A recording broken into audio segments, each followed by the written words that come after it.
ഇടയ്ക്ക് പോകാറുണ്ട് ശ്രീലങ്ക. ഞാൻ കുടുംബമൊക്കെ ആയിട്ട് പോകാറുണ്ട്. അവിടെ ചെന്നൊരു ബോംബ് സ്ഫോടനം ഉണ്ടായി. നിങ്ങൾ ഒരു 2-3 വർഷമായിട്ടുള്ളത് ശ്രീലങ്കയിലെ ബോംബ് ഹോട്ടലിലൊക്കെ. അപ്പം ഞാൻ താമസിക്കുന്ന ഹോട്ടലിലാണ് ഒരു ബോംബ് സ്ഫോടനം ഉണ്ടായത്. 7 പേര് മരിച്ചോടെ ഹോട്ടലിൽ. അപ്പോൾ ഞാൻ അവിടെ ചെന്നു. ഈ ബോംബ് സ്ഫോടനത്തിന് ശേഷം അവിടെ ചെന്നപ്പോൾ അവിടെ നേഴ്സുണ്ട് എൻ്റെ സുഹൃത്ത്. അപ്പോൾ അവളോട് ഈ വിശദവിവരങ്ങളൊക്കെ ചോദിച്ചപ്പോൾ അവൾ പറഞ്ഞു, ചേട്ടാ അവിടെ ബോംബ് പൊട്ടി മരിച്ചതിൽ ഒരാളുടെ ലിംഗത്തിൽ ഇരുമ്പൊറട്ടേക്കണം. അത് എല്ലാവർക്കും ഭയങ്കര അത്ഭുതമായിരുന്നു. എന്തായെന്ന് അന്വേഷിച്ചപ്പോൾ മരിച്ച് സ്വർഗത്തിൽ ചെല്ലുമ്പോൾ ഹൂറിമാരൊത്ത് സുഖിക്കാൻ വേണ്ടി ഇതിനൊന്നും പറ്റരുതല്ല, ശരീരം ചിന്നിച്ചെറിയ ഒരു കുഴപ്പമില്ല. അത്രക്ക് വരെ അന്ധവിശ്വാസത്തിൽ ആളുകൾ ഏർപ്പെട്ടിട്ടുണ്ട്. നമസ്കാരം. സോഷ്യൽ മീഡിയയിലൊക്കെ സംഖ്യകളൊക്കെ ഈ ജിഹാദികളെയൊക്കെ കളിയാക്കി പറയുന്ന ചില ട്രോളുകളൊക്കെ ആയിട്ടിരുന്ന ചില സംഗതികളുണ്ട്. ഇവർ ഈ മറ്റുള്ളവരെയൊക്കെ കൊല്ലുകയും അതിൻ്റെ കൂട്ടത്തിൽ തന്നെ അവരും ബോംബ് പൊട്ടിത്തെറിച്ച് അവരും സ്വാഭാവികമായിട്ടും മരിക്കുമല്ലോ. പക്ഷേ ആ സമയത്ത് ഇവർ ഈ അരപ്പട്ട, ഇരുമ്പിൻ്റെയൊക്കെ അരപ്പട്ടയായിരിക്കും കെട്ടുക. ലിംഗം തകർന്നു പോകാതിരിക്കാൻ വേണ്ടിയിട്ട് ചില പ്രത്യേക ഉറകളൊക്കെ ധരിച്ചുകൊണ്ടായിരിക്കും ഇവർ ഇത്തരം കാര്യങ്ങൾക്ക് പോകുന്നത് എന്ന തരത്തിൽ ഇതിനു മുമ്പ് തന്നെ 1-2 വർഷങ്ങൾക്ക് മുമ്പ് തന്നെ ഇത്തരം ട്രോളുകളും തമാശകളൊക്കെ നമ്മൾ കണ്ടിട്ടുണ്ട്. അപ്പോൾ നമ്മൾ കരുതിയത് സംഖ്യ വെറുതെ ചുമ്മാ ട്രോളാവുന്നതായിരിക്കും, ഇതൊന്നും യാഥാർത്ഥ്യമല്ല എന്നാണ് നമ്മൾ വിചാരിച്ചുകൊണ്ടിരുന്നത്. എന്നാൽ അത് സത്യമാണ് എന്ന് പറയുന്നത് മലയാളത്തിലെ ഒരു പ്രമുഖ നടൻ തന്നെയാണ്.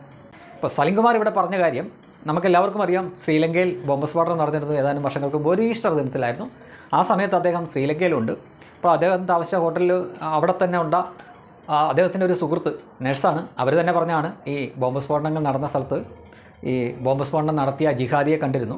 അപ്പം പോലീസും അതുപോലെ തന്നെ ഡോക്ടർമാരും ഒക്കെ പറഞ്ഞത് ആൾക്ക് ഇതുപോലെ കയ്യും കാലും ഒന്നും ഇല്ല, എല്ലാം തകർന്നു പോയി. പക്ഷേ ഈ സുന പൊട്ടിത്തെറിക്കാതിരിക്കാൻ വേണ്ടി അവിടെ മാത്രം ഇരുമ്പിൻ്റെ ഉറയിട്ടിരുന്നു എന്നാണ് പറയുന്നത്. അപ്പം എത്രമാത്രം അന്ധവിശ്വാസം ഉണ്ട് എന്ന തരത്തിൽ ഇദ്ദേഹം പരിഹസിക്കുകയാണ്. ശരിക്കും അങ്ങനെ തന്നെയാണ്. അത് വിശ്വാസമൊന്നുമല്ല, അങ്ങേയറ്റത്തെ അന്ധവിശ്വാസമാണ്. അല്ലെങ്കിൽ ഒന്ന് ഓർത്ത് നോക്കുക, ഇവരുടെ വിശ്വാസം അനുസരിച്ച് ഇവരിവിടെ കൊല്ലപ്പെട്ടാൽ അവിടെ മുകളിൽ പോയി അതേ രൂപത്തിൽ തന്നെ ഏതാണ്ട് 30 വയസ്സിന് മേളിൽ, അവിടെ ബാല്യമൊന്നുമില്ല, വാർദ്ധക്യമില്ല, എല്ലാ കാലത്തും യൗവനമാണ്. അതായത് 30 വയസ്സിന് മേലോട്ടുള്ളൊരു യൗവനയുക്തനായിട്ടുള്ള ഒരു പുരുഷനായിട്ടായിരിക്കും അല്ലെങ്കിൽ സ്ത്രീ ആയിട്ടായിരിക്കും അവിടെ വരുന്നത്.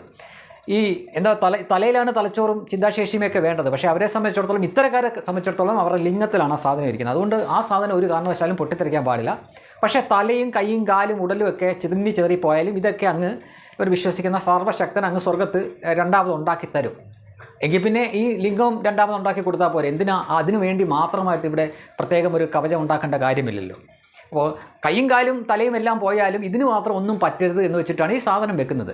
അപ്പോൾ അങ്ങനെ അത് മാത്രമായിട്ട് അങ്ങ് സ്വർഗത്തിൽ ആയാൽ മതിയോ? അതിനൊരു തല വേണ്ടേ, അതിന് ഹൃദയം വേണ്ടേ, ശരീരം വേണ്ടേ, ഈ വികാരമൊക്കെ വേണം, അത് അനുഭവിക്കാനുള്ള ജീവനും തലച്ചോറും ബുദ്ധിയും എല്ലാം വേണം. എങ്കിലല്ലേ ഈ സംഗതി ആസ്വദിക്കാൻ പറ്റത്തുള്ളൂ. അപ്പോൾ ഇതൊന്നും ഇല്ലാതെ ഈ സാധനം മാത്രം മേളിൽ ചെന്നാൽ മതി. അപ്പോൾ എന്തൊരു പൊട്ടത്തരമാണെന്ന് ഓർക്കുക. അവർ വിശ്വസിക്കുന്നേ അന്ധവിശ്വാസം, അതിനകത്ത് ഇന്നേ അന്ധവിശ്വാസം. അതായത് എൻ്റെ കൈയും കാലും തലയൊക്കെ തെറിച്ച് പോയാലും കുഴപ്പമില്ല, എൻ്റെ സുനയ്ക്ക് മാത്രം ഒന്നും പറ്റരുതെന്ന് വെച്ചിട്ടാണ് സുന ഇങ്ങനെ കവർ ചെയ്യുന്നത്. പൊട്ടന്മാർ തന്നെ, അല്ലാതെ ഇതിനൊക്കെ എന്ത് കൂടുതൽ പറയാനാണ്.